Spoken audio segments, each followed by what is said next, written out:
Kitty Meow Meow lay upon the windowsill, dreaming of hot sands and even hotter suns. She was fine with this, even though the heat was a tad bit uncomfortable. She felt at home in this place. A dust devil whipped up in front of her, twisting, turning, flinging particles of sand in her direction. She watched the fine grains land all around her, and a few struck her in the face.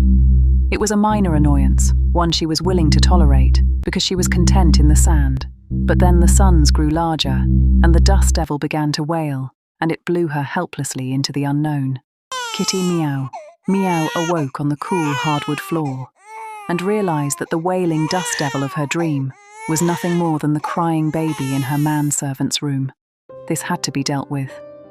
She strolled into his room, jumped upon his chest, and kneaded him awake.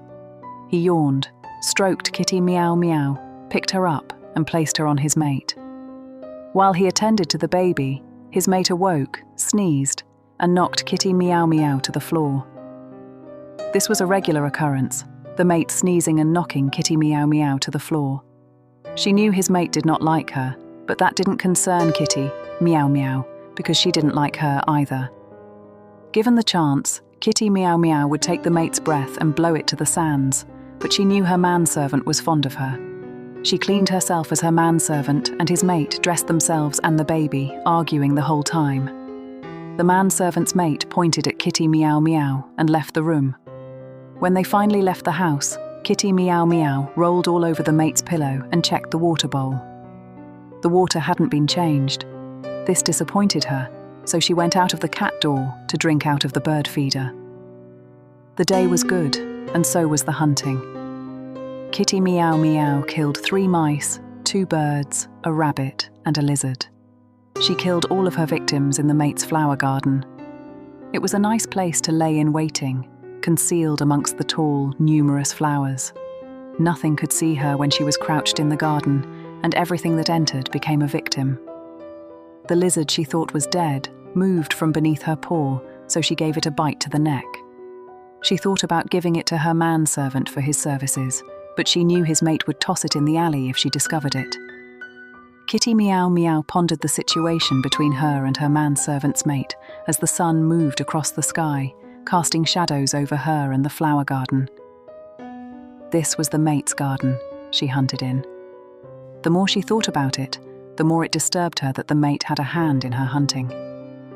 She didn't need this garden to hunt, because she was the ultimate predator. She could hunt and kill anywhere, so she bit the tops off the flowers and shit in the fine, soft soil. Kitty Meow Meow stepped through the cat door with the lizard in her mouth. She decided that her manservant did deserve a treat every now and then, even though he'd been lacking in his duties. As she walked to the bedroom, it dawned on her that ever since his mate moved into the house, his attention toward Kitty Meow Meow waned. It had gotten worse after they brought the baby home. She didn't mind though. She'd much rather spend time alone napping on the windowsill or hunting outside. It did irritate her that her manservant was serving others.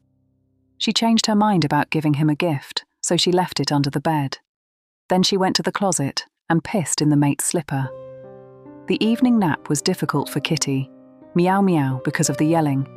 Doors slammed, things were broken, and the baby cried. The mate came towards her, stomping, crying, face contorted into hate.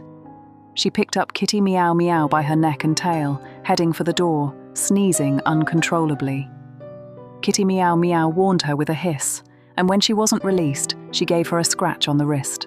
The mate screamed and dropped her. Kitty Meow Meow landed on her feet, arched her back, and hissed again. The mate attempted to kick her, but she was far too slow. Kitty Meow Meow easily avoided her foot and countered with 2 quick swipes of her paw.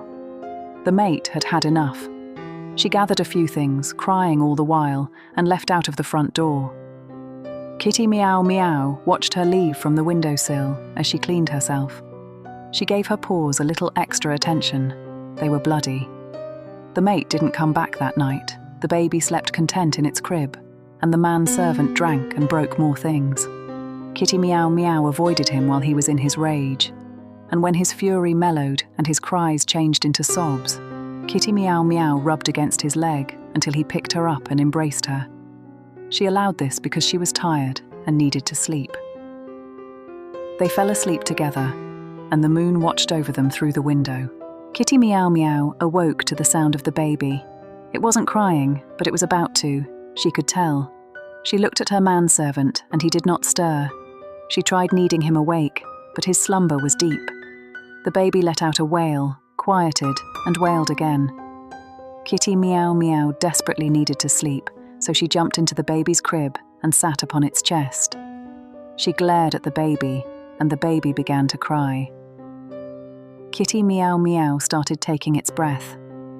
Slowly at first, and when it quieted and its face started turning blue, Kitty Meow Meow took everything its little lungs had to offer. Now that it was finally quiet, Kitty Meow Meow slept next to her manservant and dreamed of hot sands and even hotter suns.